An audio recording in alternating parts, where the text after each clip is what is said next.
Olá, gente, boa noite. Vamos aqui a nossa aula de hoje, quinta-feira, Diagnóstico TEA na Prática, com o tema do critério A. Dentro aí da comunicação social, nós vamos explorar e nos aprofundar no domínio aí, no item desenvolvimento, manutenção e compreensão das relações. Um item bem importante, porque a comunicação social é o critério universal para o diagnóstico do transtorno do espectro autista. Então, se você ficar nessa live até o final, você vai aprender um pouquinho mais sobre como avaliar, como isso aparece na prática, tá? Recadinhos importantes. Essa live é voltada para os profissionais que desejam conhecer um pouco mais, que desejam entender um pouquinho mais de como isso acontece na prática. A gente vê muita coisa em livro, muita coisa teórica, e eu estou aqui toda terça e toda quinta como complemento ao nosso curso diagnóstico, né, da avaliação diagnóstica do transtorno do espectro autista, que é um curso prático, e essas duas aulas são aulas complementares ao nosso curso de 100 horas. Então, algumas vezes nós temos alunas aqui, outras vezes não, porque essa aula fica gravada e depois elas têm acesso, tá? Então, sempre temos papais, mamães aqui tirando dúvidas. Não é uma live para diagnóstico, tá? Às vezes eu respondo algumas perguntas, outras vezes eu saio dizendo, gente, tem que buscar avaliação, e isso é um assunto repetitivo aqui, porque não é ético e não se deve diagnosticar, nem é possível diagnosticar através de uma live de um único sintoma, tá bom? Então, dito isso, vamos lá. Retomando para quem não assistiu as outras duas lives de reciprocidade socioemocional e de déficits nos comportamentos comunicativos não verbais, esse trio de lives aí, eu estou aprofundando um pouquinho nos itens que compõem os déficits da comunicação social, que é o critério A para o diagnóstico do transtorno do espectro autista, essencial, universal, ou seja, para uma criança de 12 meses ou para um adolescente ou para um adulto, a comunicação social deve estar alterada e os critérios são os mesmos. Déficit na reciprocidade socioemocional, déficit em comportamentos comunicativos não verbais e déficits em desenvolver, manter e compreender as relações. É claro que nós devemos levar em consideração a idade, desde lá dos 12 meses, 18 meses, até se estivermos avaliando um adolescente ou se estivermos avaliando um adulto. O que a gente espera de reciprocidade socioemocional para uma criança de 18 meses, de 24 meses é uma coisa, o que se espera para uma criança de 3 anos, de 4 anos é outra coisa, mas não quer dizer que nós que a gente não tem que olhar para a reciprocidade socioemocional, porque a criança só tem 18 meses, né? Então ele é muito pequenininho, ele ainda vai desenvolver isso. Pensando lá, em quem assistiu a nossa segunda maratona, quem é aluna do curso e tá aí, lembre-se do desenvolvimento, dos marcos do desenvolvimento, em que momento que a criança já deve estar olhando mais para a face dos adultos, né? Que é lá com meses, que momento que a criança já deve responder ao nome, né? Então, quando a gente for, por exemplo, avaliar reciprocidade socioemocional, chega uma criança de 24 meses que não responde ao nome. Ah, mas ele é tão pequenininho.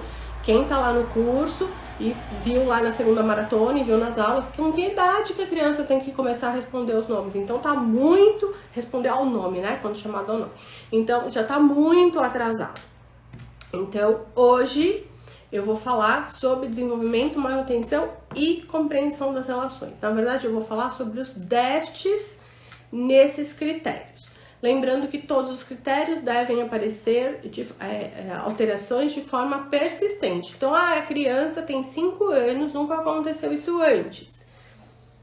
A gente não vai pensar em TEA, porque o critério importante lá do transtorno do espectro autista é que todos esses comportamentos, esses sinais precisam estar presentes precocemente no desenvolvimento e precisam ser persistentes. Não é uma semana de comportamento que apareceu lá depois dos 36 meses que vai fazer a gente pensar em TEA. A gente vai pensar em outra coisa, tá?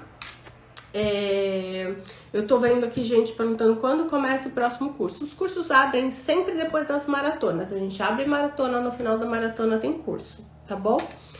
Então vamos lá. A primeira questão relacionada a esse item é a capacidade da criança, quando você estiver com a criança no seu consultório, fazendo lá tudo que você aprendeu, tá lá com o seu checklist, já tá lá com o espaço organizado, com os brinquedos organizados, já fez as entrevistas iniciais com a mãe, já fez a entrevista especializada, com o histórico de desenvolvimento que a gente passou para vocês lá no curso, já fez todo o seu planejamento da sua avaliação, você for no psico, TO, enfim, que é independente da profissão, e aí você vai para a cena de avaliação, na cena lúdica, né? O que você vai avaliar na sua interação com a criança é a qualidade disso que eu vou falar, tá? Então, tudo que eu vou falar aqui, você vai avaliar a qualidade. A criança inicia diálogos, a criança chama você para brincar, a criança tem capacidade de manter você engajado na brincadeira com ela. Como você avalia a qualidade dessa relação no brincar, desse engajamento com a brincadeira com a criança? Você tem que fazer muita força para essa criança brincar com você? Você troca, você manda um turno para lá, não vem um de volta, ou é um para lá, um para cá e acabou? A criança já desengaja, já olha para outra coisa, já fica explorando o material. Quanto de força você tem que fazer para brincar com essa criança? Uma outra perspectiva, o quanto essa criança, você sente conexão com essa criança no brincar, né? Então, assim, você tem que fazer força para criar novas brincadeiras, para puxar essa criança para brincar com você, ou você sente que essa criança tá o tempo todo conectada com você e criando novas possibilidades, engajando você, tá? Então, essa é uma percepção, né? Não é algo que se conta. Olha, um comportamento que nós vamos observar. Aconteceu uma vez, 2 vezes, 3 vezes, 4 vezes. Nós podemos contar a iniciativa. Nós podemos contar, olha, ele começou uma brincadeira aqui, 1, 2, 3, 4, nós podemos contar isso. Mas o que eu estou chamando a atenção aqui é a avaliação qualitativa. Como você ali, nessa sessão, como você se sentiu? Você se sentiu conectado com essa criança ou você sentiu que você tinha que fazer muita força para estar conectado com ela, para estar brincando com ela? Você sentiu que se você parasse um pouco a brincadeira acabava e ele ia ficar ali brincando, explorando o brinquedo sozinho e você ia ficar parado, tá? Então, além de contar quantas vezes essa criança chamou você para brincar, quantas vezes ela te apresentou um brinquedo e te chamou para uma brincadeira nova, criou uma brincadeira, porque a gente avalia tudo isso, essa avaliação qualitativa também é bem importante, tá? Um segundo item, a qualidade das respostas às suas iniciativas de interação, né? Então, tem crianças que são mais... tem déficits na iniciativa, mas que respondem melhor. Vocês, quem assistiu a aula de reciprocidade socioemocional deve falar assim, mas Roberta, isso não é da reciprocidade socioemocional? Você falou sobre isso lá na reciprocidade socioemocional. Gente, a gente está falando de desenvolvimento, manutenção e compreensão de relações. Vocês acham que reciprocidade socioemocional está ou não conectada de forma impossível de desligar de desenvolvimento, manutenção e compreensão das relações? Então, é óbvio que a reciprocidade, quanto melhor a reciprocidade socioemocional da criança, melhor vai estar o desenvolvimento, manutenção e compreensão das relações. E se a criança tiver um déficit importante lá na reciprocidade socioemocional, o desenvolvimento, a manutenção e o entendimento, a compreensão das relações dela também vai estar mais baixo, né? Se ela não responde o nome, se ela não te olha, se ela não engaja ali nas brincadeiras, se ela não troca turno, como que ela vai manter uma relação com você? Como que você vai sentir essa qualidade do engajamento e da brincadeira, né? Partilha do jogo simbólico, isso é bem importante. A gente precisa avaliar a qualidade da brincadeira. Novamente, nós precisamos voltar lá nas aulas de desenvolvimento e lembrar em que momento do desenvolvimento, dos marcos do desenvolvimento, que a criança já deve iniciar o jogo simbólico, não só mais a exploração ali funcional dos brinquedos, né? Então, a xícara serve para brincar de chazinho. Uma brincadeira simbólica, porque afinal é uma xícara de mentira, é um chá de mentira, mas ainda muito, muito precária. Precária não, muito inicial, né? Essa brincadeira simbólica, ela deve começar a se ampliar, e aí a gente também vai partilhar esta brincadeira com o outro, né? Então, se eu iniciar uma brincadeira de... Deixa eu pegar aqui. Se eu iniciar uma brincadeira, por exemplo, de tomar um suco, né? Então eu tô aqui inventando que eu tô fazendo um suco, um chá, e aí eu der pra essa criança esse suco, eu espero que ela tome, que ela finja que tome, eu espero que ela também faça, ou se eu der uma colher, que ela mexa, se eu pedir um suco e tem ali algumas frutinhas que ela coloque, que ela me entregue. Então que a gente vai partilhar o jogo simbólico, que seria a gente partilhar algo que não está presente, né? O chá quente ou o suco geladinho não tá aqui, que se cair a gente fingir que limpa. A gente vai partilhar algo mentalmente que não está presente na cena. Então a gente espera que essa criança seja capaz de partilhar esse jogo simbólico, não só com o avaliador, mas dependendo da idade e de como você estiver fazendo essa sua avaliação, que ele também partilhe com par, né, com outras crianças.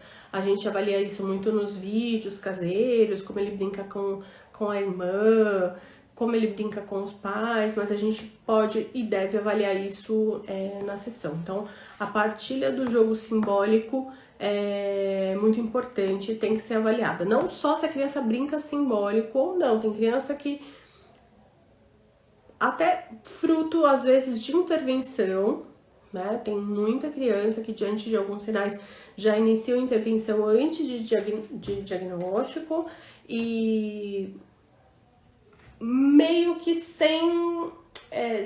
até por não ter o diagnóstico, não se sabe direito o que é que a criança tem. Tem muitos profissionais que ficam trabalhando um único critério, né? Então, maturidade simbólica na veia, né? E vai, a maturidade simbólica da criança sobe. Quando chega para avaliação, outros critérios estão lá embaixo, mas a maturidade simbólica tá lá em cima, né? Por conta da intervenção super focada naquele item. E aí a criança até brinca simbólica, mas ela não partilha o jogo simbólico. Ela faz ali as brincadeiras simbólicas, mas ela não partilha o jogo simbólico, porque partilha do jogo simbólico envolve outros itens que às vezes nem estão sendo trabalhados, né, em algumas intervenções, não em todas, tá? E aí a gente aqui entraria em outra questão, que é de iniciar as intervenções precoces, que é legal, né, que é recomendado, enfim, antes de diagnóstico. E a pergunta que eu me faço, inclusive eu lancei um e-book novo, quem tiver interesse, quem já baixou os outros, né, nós temos uns 5 e-books, que tá lá na página www.diagnosticotea.com.br, tem todos, são gratuitos. E eu coloquei hoje lá um e-book novo que fala exatamente sobre isso, né? A intervenção precoce, ela é indicada, mas o diagnóstico não foi feito por quê? Porque não foi possível, então foi tentado, não foi possível fechar, porque o caso é difícil, tem muita comorbidade, diagnóstico diferencial é impossível, os pais não quiseram, não quero saber de diagnóstico, pra mim não importa, eu quero começar a fazer intervenção. Então assim, dependendo de como foi esse processo, isso tudo pode ficar muito complicado, porque se a gente não sabe o que está acontecendo com a criança, tem algumas intervenções que podem ser mal feitas. Ninguém fala isso, mas eu falo. Ninguém fala não, tem muita gente que fala também.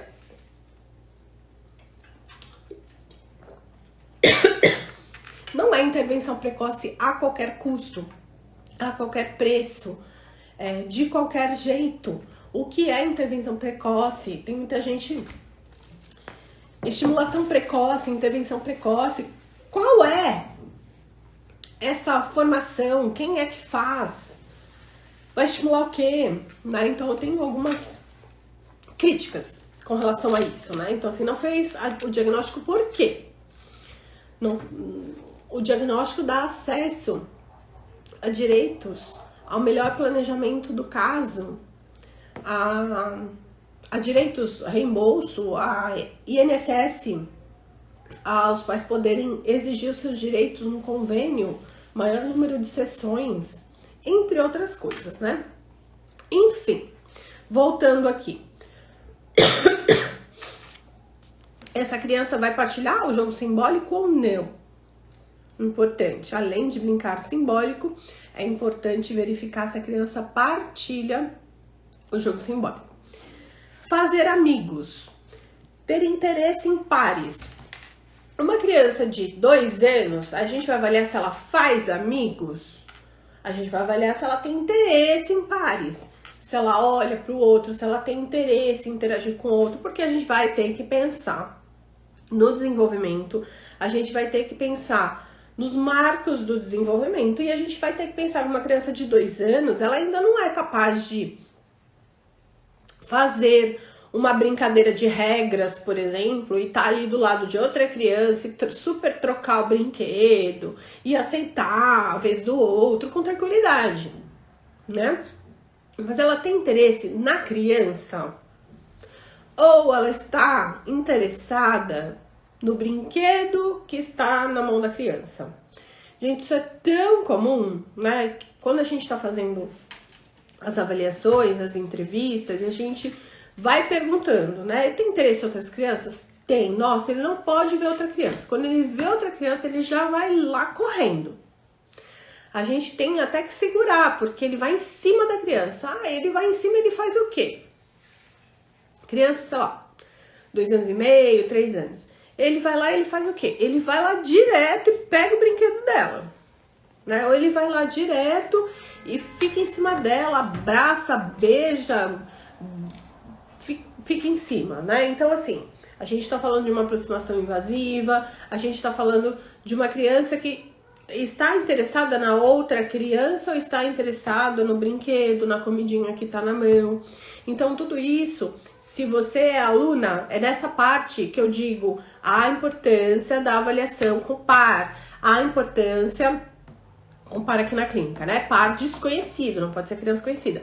A importância de avaliar os vídeos caseiros, de ver a criança brincando com a prima, que ela tem mais frequência de brincar, ver essa criança brincando com a irmã, ver essa criança brincando aqui com uma criança desconhecida. Antes, a possibilidade de ir à escola, né? Hoje já tá mais difícil, mas todas essas possibilidades de observação nos ajuda a ver não só a partilha do jogo simbólico, o brincar, mas também no que essa criança está interessada, né? Então, numa avaliação com par, a gente consegue ver se essa criança brinca sozinha, fica de costas, aceita convites, engaja, desengaja, se ela fica incomodada com a criança perto, como que ela entende o espaço, se a criança fica perto, se a criança chama, se ela...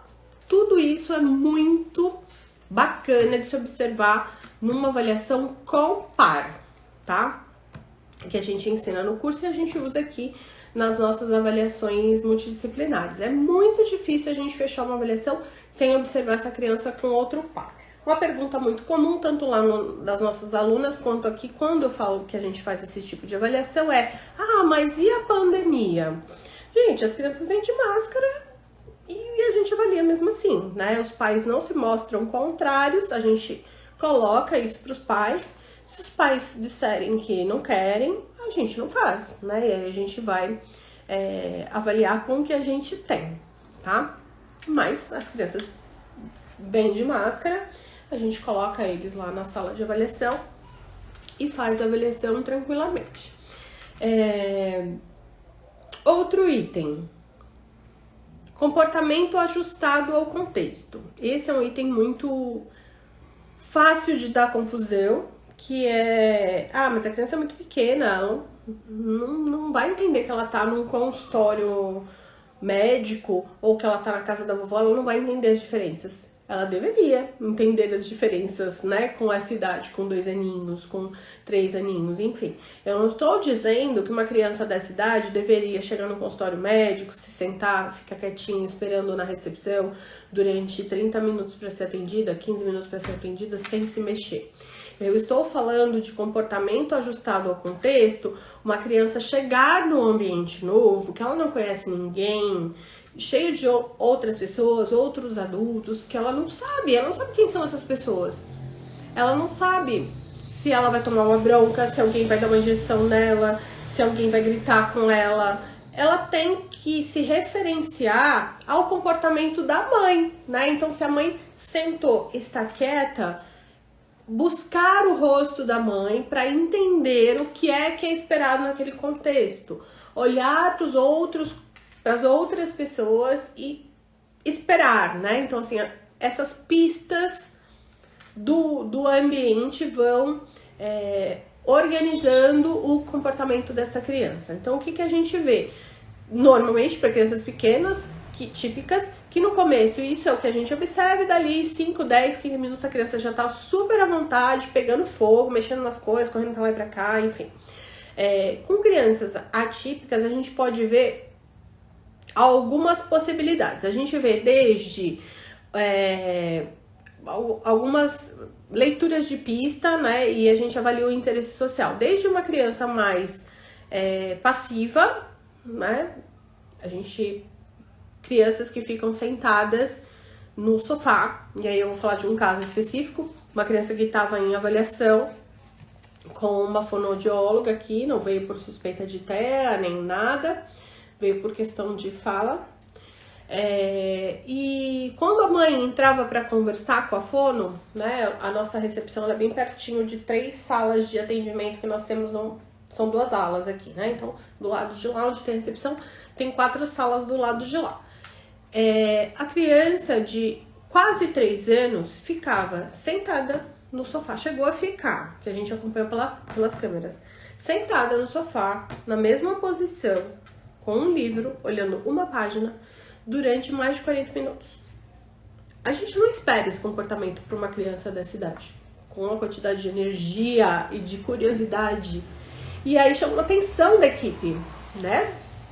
Essa passividade.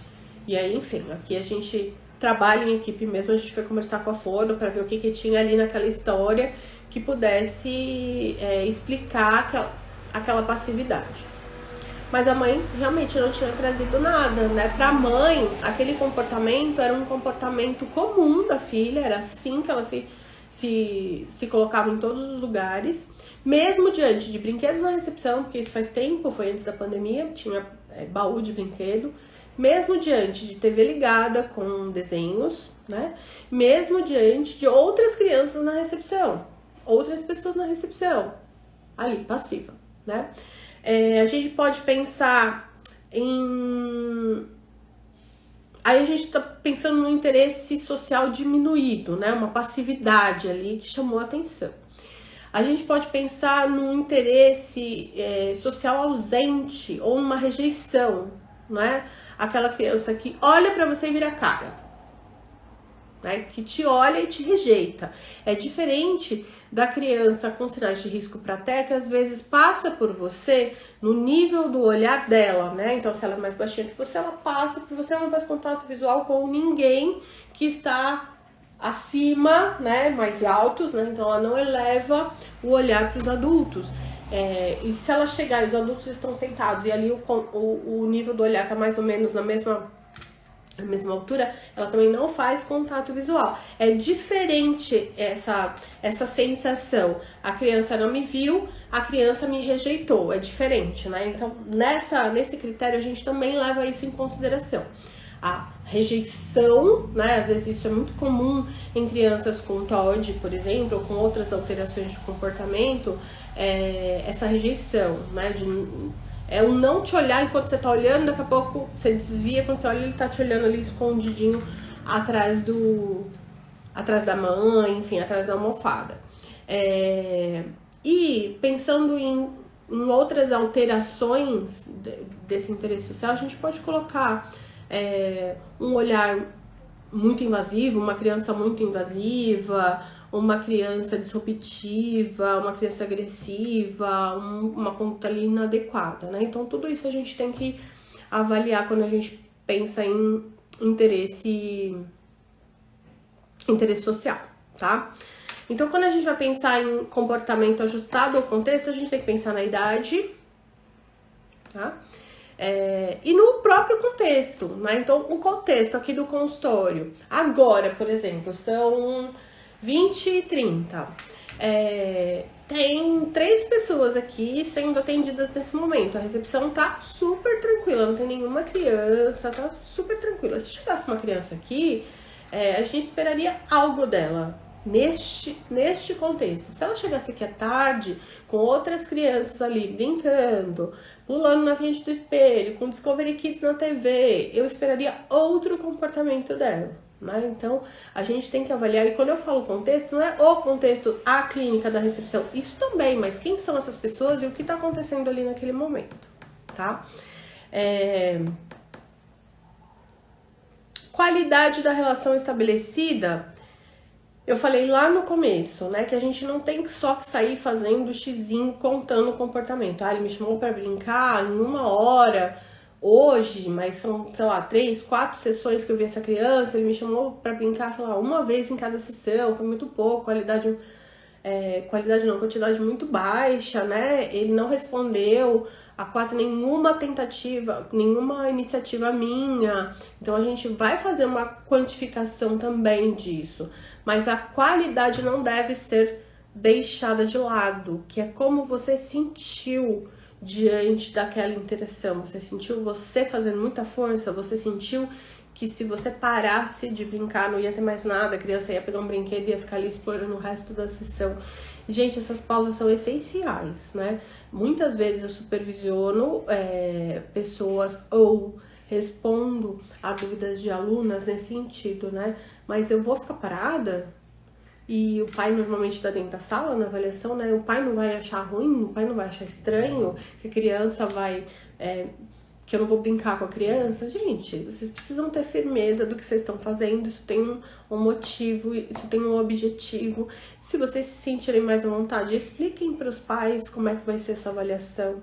Eu explico para os pais que vão ter momentos que eu não vou responder tanto a criança, porque eu quero ver a iniciativa dela, eu quero ver que repertório que ela tem, e fica tudo bem, né? E é isso, tá? Então, quando a gente pensa em crianças, a gente vai pensar assim. Quando a gente pensa em adolescentes e adultos, principalmente com capacidade intelectual preservada, a gente tem que levar em consideração aprendizagens de vida, né? Então, eles vão aprendendo, situações assim, eu acho assim, isso é esperado, as pessoas gostam disso, né? Então, existem algumas formas de ação das pessoas mesmo dentro do espectro, que elas aprendem, né?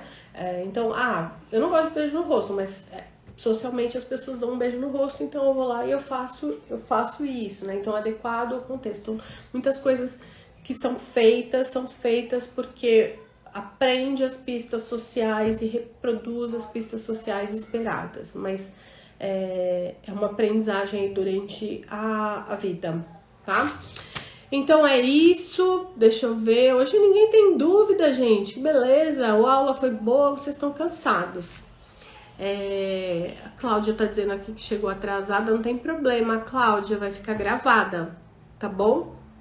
Hoje eu finalizei as 3 aulas sobre comunicação social. Eu sempre gosto de dizer, e eu sou meio repetitiva com relação a isso, que essas aulas, elas servem para falar de algumas coisas mais aprofundadamente, mas de forma alguma é possível sair diagnosticando através somente dessas aulas, né? O diagnóstico, a avaliação diagnóstica, ela é tão detalhada, ela precisa de uma série de condutas, de estudo, de organização, de organizações, e a gente precisa estar atento a tudo isso, né? Então, muitas vezes eu vou ser repetitiva aqui. A gente pode falar sobre o mesmo assunto, sobre vários olhares, né? Sobre várias perspectivas. E a gente sempre tem uma história para contar diferente, né? De um caso diferente. E eu posso falar 5 aulas sobre comunicação social e sempre vamos ter alguma coisa a mais para falar, gente. Sempre vai ser enriquecedor, né? Porque é um espectro que pode se apresentar de tantas formas, são tantas possibilidades que... Por isso a capacitação tão importante, por isso a prática tão importante e por isso que eu bato muito nessa tecla. Gente, instrumento é legal, mas a prática, o olhar calibrado é o que faz o diferencial. É o diferencial, calibrar o olhar. E não tem outra forma de você calibrar o olhar se você não fizer supervisão, se você não tiver acesso a vídeo ou a prática do seu supervisor, né? Porque a gente muitas vezes não pode ir lá testar. A gente não pode testar com a criança, né? A gente precisa, o que calibra o olhar do profissional de saúde nessa área é a supervisão, né? É o olhar treinado de uma pessoa mais experiente que vai te ajudar a ficar experiente, né? Porque a gente não pode fazer teste com criança, né? Deixa eu ver aqui se temos perguntinhas. A Andrea Lilian perguntando quando vai ser a próxima maratona. Senhor, eu já sei, mas eu esqueci, porque eu tô só com comunicação social na cabeça e meu marido Marcelo vai me matar. Mas eu acho que é a semana do dia 20 e poucos de maio. Marcelo, se você não estiver vendo futebol e estiver me assistindo, escreve aí. Eu acho que é 25, 26, 27 ou 24, 25, 26 de maio, tá? Vão ser 3 dias seguidos, 3 aulas. E vai ser muito legal, que eu vou falar exatamente sobre os critérios. Vai ser bem legal. Eu acho que é isso, tá? Marquem aí essa semana do dia... depois do dia 23, dessa semana, tá? Fernanda Hermes dizendo que é diretora da Pai de Água Doce. Ah, que legal! E tá amando as aulas. Eu fico tão feliz, gente, quando vocês falam que vocês gostam, porque botar a carinha aqui, ficar falando, não é fácil, né? Você pode errar, você pode não saber responder uma pergunta, pode ser chata, falar, ai que chata, não gosto, falo besteira, pode falar errado, pode falar uma palavra errada, não é fácil. Eu gosto muito de estar aqui, né? Eu gosto de falar sobre esse assunto, mas não é fácil. Então, quando vem um elogio assim, eu fico feliz. A Rafa Roveda. Cheguei agora, mas não acompanhei sobre o que você está falando. Assisti, estou gostando. Sou psicopedagoga e gostaria muito de iniciar meus atendimentos. Aprendendo sempre. Ah, legal. Precisa de capacitação, tá? Eu sou uma profissional que eu sou chata, né? Então, quando eu tô com alguém aqui, dando uma orientação para alguém aqui, eu dou a mesma orientação que eu daria para alguém que estivesse aqui na minha clínica, né? Das meninas que trabalham aqui comigo. Se viesse, por exemplo, uma psicopedagoga atuando aqui, que tá só trabalhando com o típico e falasse assim pra mim, eu queria tanto atender, participar da equipe multi, e só por curiosidade, para vocês entenderem. Aqui no Instituto, as profissionais todas, eu diria, têm ou especialização em ABA, em intervenção precoce, especialização em autismo, e nem todas atuam na equipe de avaliação multidisciplinar. Por quê? Para entrar na nossa equipe de avaliação multidisciplinar, além de fazer o curso, né? Esse curso de 100 horas, que é o curso que tem online, é um curso que surgiu era um curso que eu dava de treinamento para minha equipe. E aí eu comecei a treinar outras equipes. Aí depois eu comecei a dar o curso presencial aqui. Aí depois ele virou online. Mas aqui, então assim, pra pessoa entrar, quando a pessoa queria trabalhar aqui, eu quero começar a avaliar também. Então tá, então você vai participar do nosso treinamento. Aí participava do treinamento, que era um treinamento teórico-prático. Aí ela assistia os nossos vídeos, porque todas as nossas avaliações são gravadas. Assistia os nossos vídeos. Aí a gente tava lá atendendo, a gente falava, bom, então vamos lá, comentários. E aí ela tinha que comentar, ela tinha que dar a opinião dela, e lá eu e as outras profissionais que já estavam atendendo, então ela tinha que se posicionar. Depois elas entravam como observadoras, né, como co-terapeutas ali na avaliação. Depois elas iam pegar um caso delas, mas esse caso delas ainda não era delas, era um caso da equipe, que elas entravam e elas eram responsáveis por fazer as anotações, as avaliações, mas tinha alguém que era responsável. Isso, gente, eu tô falando de profissional capacitado e pós-graduada, tá? Então, eu não tô falando de alguém que tinha acabado de se formar, né? Profissional capacitado, que já atendia criança TEA, que já tinha feito avaliação para entrar na nossa equipe, passava por esse estágio, né? E aí depois ela fazer isso, passar por uma chamada oral, assim, né? Ela ia para uma avaliação onde ela entrava e a gente assistia e a gente supervisionava essa avaliação. Aí depois que ela passasse por todo esse processo com louvor, né? Ela poderia pegar casos aonde ela seria a terapeuta responsável pela avaliação e a equipe sempre avaliando, porque eu sou supervisora da equipe, então eu assisto todas as avaliações, né? Eu acompanho todas as avaliações.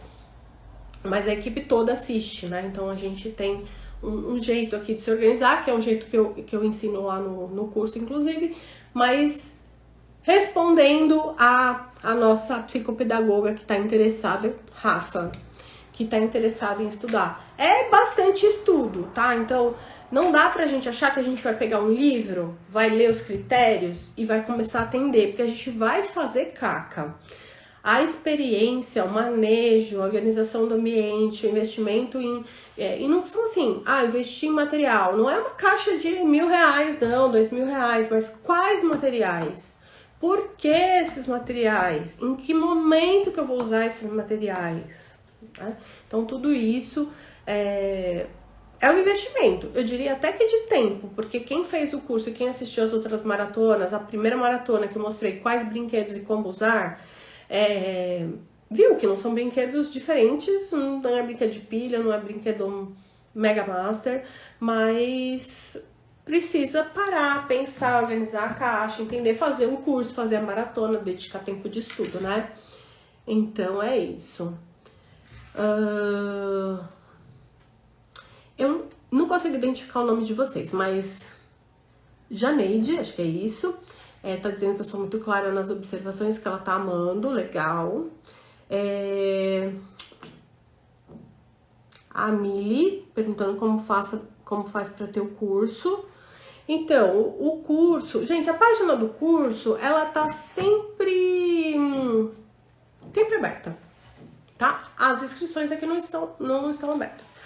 Se vocês entrarem lá na página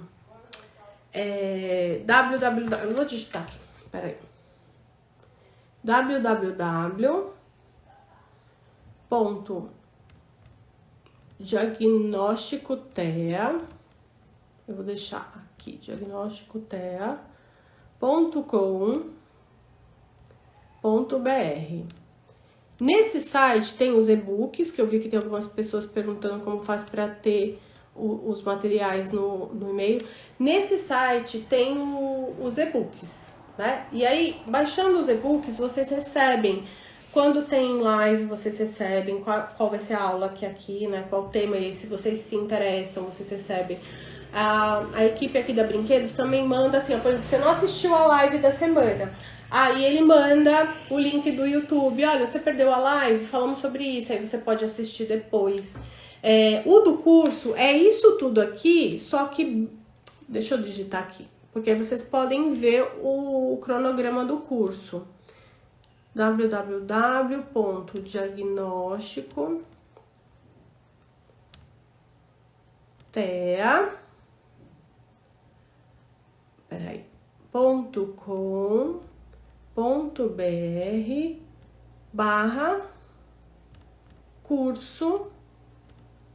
Roberta 2. Se vocês clicarem nesse link aqui, diagnóstico TEA, curso Roberta 2, vocês vão para a página do curso. Aí lá tá descrito o que tá incluído, os 10 módulos. Os 3 primeiros são práticos, os 3 primeiros são teórico-práticos, os outros são práticos. E a gente tá sempre dando uma incrementada. Então, por exemplo, vai ter um módulo novo, que ainda não tá pronto. Módulo novo não, um módulo de devolutiva vai ser reformulado. Por quê? A gente sempre deu a devolutiva, o laudo é grandão, né, tem 30 páginas, a gente ensina lá, dá um esqueletinho de laudo, ensina como organizar todo o processo para que o laudo esteja recheado, né? Não dá para ensinar a fazer laudo. O que você vai colocar depende do que você avaliar. Só que o laudo já tem um esqueleto com base no que você tem que perguntar, no que você tem que avaliar. Então, olhando o esqueleto do seu laudo, você já sabe o que você tem que buscar durante toda a sua avaliação, né? Enfim, tá lá o laudo. O que eu ia falar, gente? Me perdi. Eu sou assim, não tenho TDAH, mas quando eu tô falando desse assunto, eu dou umas perdidas. Ah, lembrei, da aula reformulada, né? De laudo e devolutiva. Na devolutiva, a gente dá o laudo. E aí, é um momento que a gente tem que falar de tantas informações para esses pais, principalmente pais que não estavam nem pensando em TEA, que nunca ouviram falar essa palavra, que não tem nem ideia do que se trata. Praticamente, a devolutiva não é só dizer, olha, é TEA, é explicar o que é. Além de explicar o que é, muitas vezes já é falar sobre outras coisas que às vezes a devolutiva tem que ser em mais de uma sessão, né? Orientações relacionadas aos encaminhamentos, os tipos de terapia, enfim, mas isso é um outro momento. Explicar o que é não é fácil. Aí você dá uma batelada lá, um laudo desse tamanho para a pessoa. Então, nesses anos todos que nós fazemos essas avaliações, esse momento da devolutiva sempre foi um momento que eu sempre saí daqui com a sensação de que precisava mais, que esses pais precisavam entender mais. Não no sentido de que esses pais saíam daqui achando que não era, mas que eles tinham dúvidas com relação ao que é o TEA. E a gente passava grande parte da devolutiva explicando o que era TEA, para poder fazer uma junção do que o filho deles estava apresentando. Então agora, as nossas devolutivas, a gente faz uma apresentaçãozinha no computador, com mínimas informações sobre o que é TEA, para poder juntar com o que o filho ou filha apresentou. Então, e deu super certo, né? Principalmente para pais que nunca ouviram falar, pais que têm poucas informações. Não são todos os pais que chegam aqui super esclarecidos, que têm acesso à internet, acesso à informação. Tem pais que são mais pouco estudo, pouco esclarecimento. E como que a gente explica isso para esses pais, né? Então a gente tá organizando, ainda não foi pro curso, porque a gente ainda está testando aqui a melhor forma, organizando. Então, o que eu queria dizer é que tudo que a gente melhora aqui na nossa equipe, tudo que a gente testa aqui dá certo, a gente inclui no curso.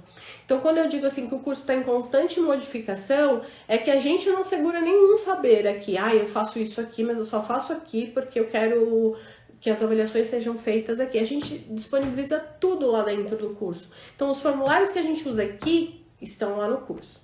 O histórico de desenvolvimento que a gente manda para os pais aqui estão lá no curso. O laudo que a gente fala lá no curso é o mesmo laudo daqui, né?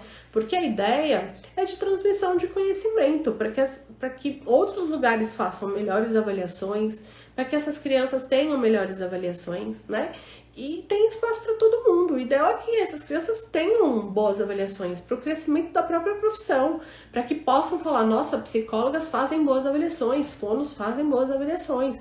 E não o que a gente escuta, né? Ah, eu fui na psicóloga, fui lá brincando com ele 2 meses, nunca falou comigo, não tem laudo nenhum, não sei o que que é. Né? Ou mandar para o médico, doutor, avalie avaliação e conduta porque a criança não é responsiva a nenhum teste, né? Isso denigra a nossa profissão. Enfim, falei demais. A live vai ficar salva sim, Miri. A Tatiana 30 está dizendo que tô atrasada, queria saber se os cursos que ensinam como ajudar um autista, pois tem um filho de 6 anos autista. Não, Tatiana, as lives não. Os cursos, o curso, são 2 cursos, tá? É um curso de diagnóstico, então é um curso para profissionais, não é um curso para pai.